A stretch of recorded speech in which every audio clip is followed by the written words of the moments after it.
Hello everyone, Professor Toybox here along with the Mad Hatter, and today is my unbirthday. Oh, this is perfect. What a better way to celebrate than to visit the Mad Tea Party.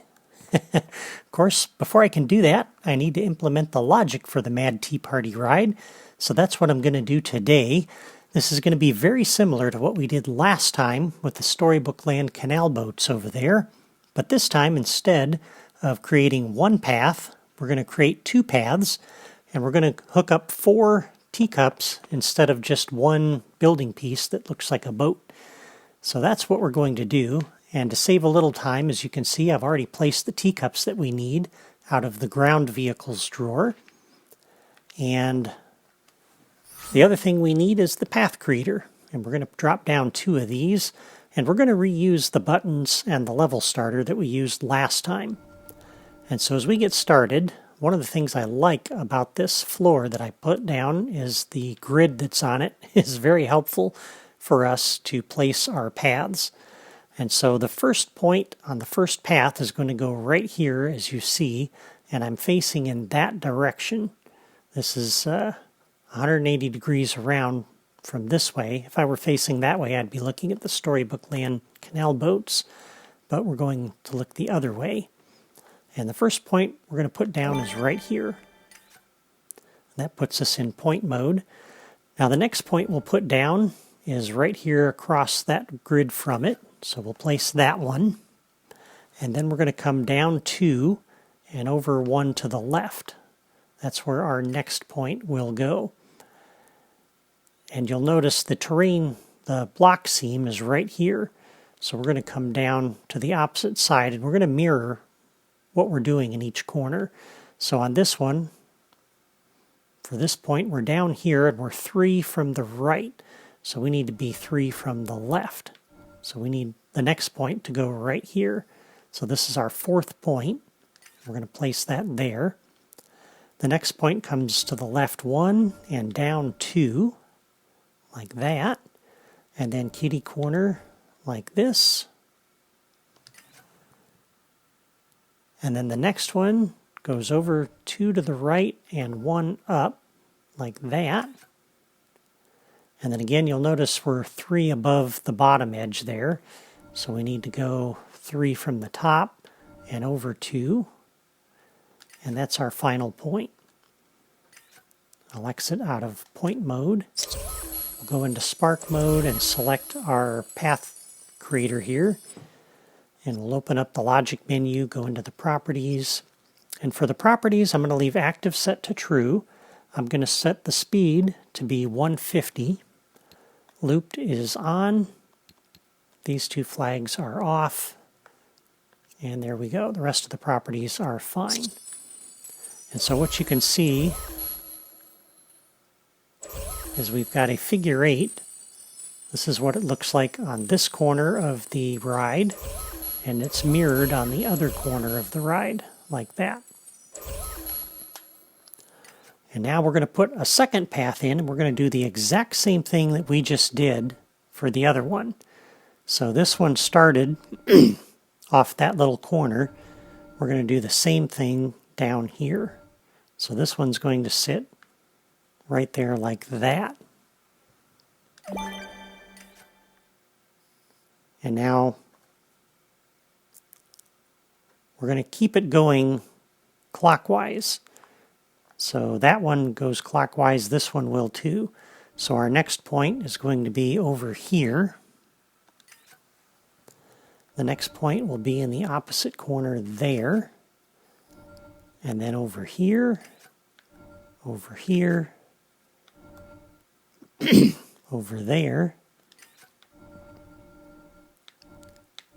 and over there. And the last point right here like that. And we'll exit. And once again, we'll edit the path creator properties. We're going to set these the exact same way. So active on, speed 150, looped is on, auto start is off. And if we look at this path, You'll notice we have the same kind of figure 8 set up here with this one. Alright, so there are our paths. Now let's go ahead and hook up the buttons from our command center. And the first button over here is hooked up to the level starter, so we actually need to connect the level starter. So on the level starter, we'll do a new logic connection on catalyze, and we want to set this up so that the teacups start moving as soon as the toy box is loaded. So we're going to come over to each of the paths. And we're going to do a reset and play. And because that button is hooked up to the level starter, we can start that anytime we want. So a new logic connection on catalyze on the level starter. We'll come over to that other path.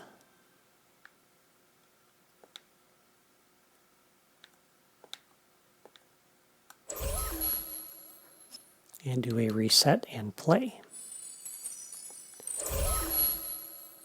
All right, and then we have a second button over here that we're using to stop everything in the toy box. And you're going to see an example this time of why we need this button. So we're going to do a new logic connection on that when pressed. And just like we did with the canal boats, we're going to come over to each of these paths.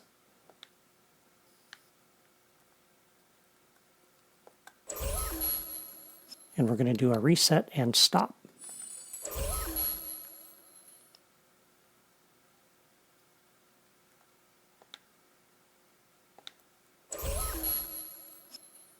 New logic connection when pressed.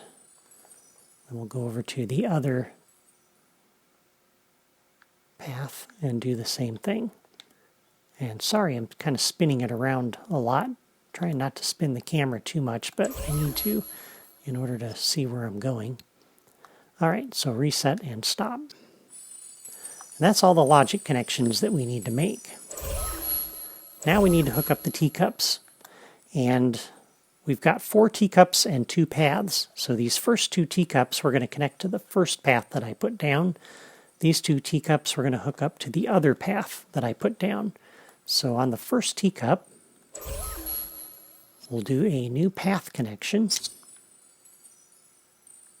We're going to connect up to this path. And you'll notice the teacup did not jump onto the path. And that's actually a good thing because that makes it easy for us to adjust the properties on these.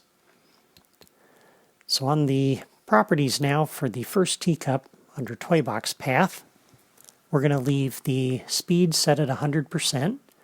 We're going to orient along the path. And for the reset point, I'm going to change this to be 15. And what we need to do is stagger these along the paths. And we need to do this in such a way that when they start moving, they crisscross each other's paths and they don't run into each other. And it took a lot of experimentation to get the right values to put in here. But for you, all you have to do is set them. And by the way, all the other properties under there are fine. Okay, second teacup. New path connection. This is going to go on to the same path, the first one we drew. So we'll make that connection. And then on the properties for this second teacup, once again, orient along the path. This time the reset point percentage is going to be 39. This is going to put it a little further along the path than the other teacup that we just connected. Oh, and by the way, all the rest of these are fine. The values that you see here are exactly what we want. Okay, teacup number 3. This one, new path connection, is going to go to the other path over here. And on the properties for this one, orient along the path, and the reset point percentage is just going to be 1. And again, all the other properties are fine. And then the last teacup, new path connection. This one will go on to that last path as well.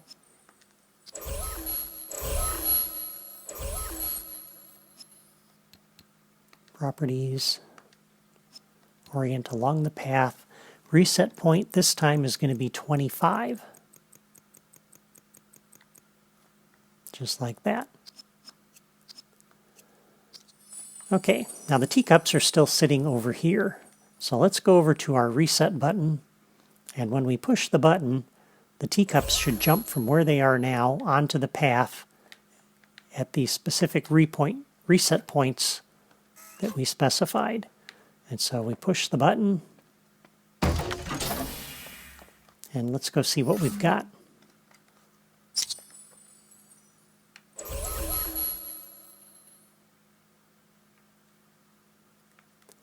And that is exactly what we want. The teacups should be in those initial positions, just like that. So if they're not, you've done something wrong. Because as they move, they're probably going to run into each other. But they're in the right spots, so let's go ahead and push the button and start them up.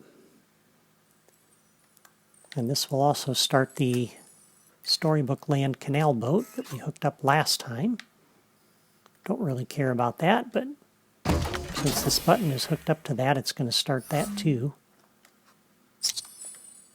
And as we come up here, you'll see that moving along the canal. But the teacups are what we're interested in, and that looks really good. You can see the teacups are just missing each other. They're not bumping into each other.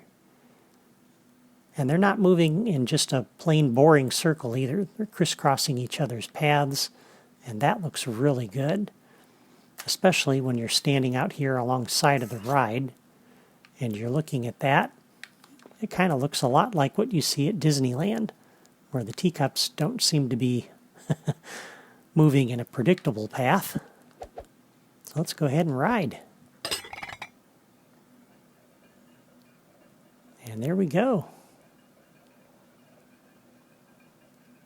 That is very cool. Now, unfortunately, on my Wii U, they don't spin. They don't do that on the ride, but they don't do that if they're just sitting not connected to a path either, and that's kind of a bummer. So I don't know if that's a bug or something, but... Whoa! Teacup was chasing me. But there we are. We have a version of the Mad Tea Party ride that looks and operates similar to the original ride, and it wasn't that much more difficult to build than the Storybook Land Canal Boats ride. The hardest part was finding the right path offsets for the teacups to prevent them from running into each other, and I've already done that for you, so this was a pretty easy thing to set up. And once again, because this is so simple, I'm not going to post a logic diagram on my blog for you because you really don't need it. This video should be sufficient. Next time, I'll hook up the logic for the Dumbo ride. It's basically the same principle as the last two rides we've built here. Well, actually, it's a little closer to the Astro Orbiter ride that we built a while back, but it adds a new wrinkle because the vehicle comes from a power disc. So that'll be an interesting little twist. But that's all from me today. Before you leave, hit the like button and leave a comment to let me know what you think of my Mad Tea Party ride. Also, you can subscribe to my channel by clicking my photo in the lower right corner of the video if you haven't already done that. Have a great day, and if it's your unbirthday too, then a very merry unbirthday to you.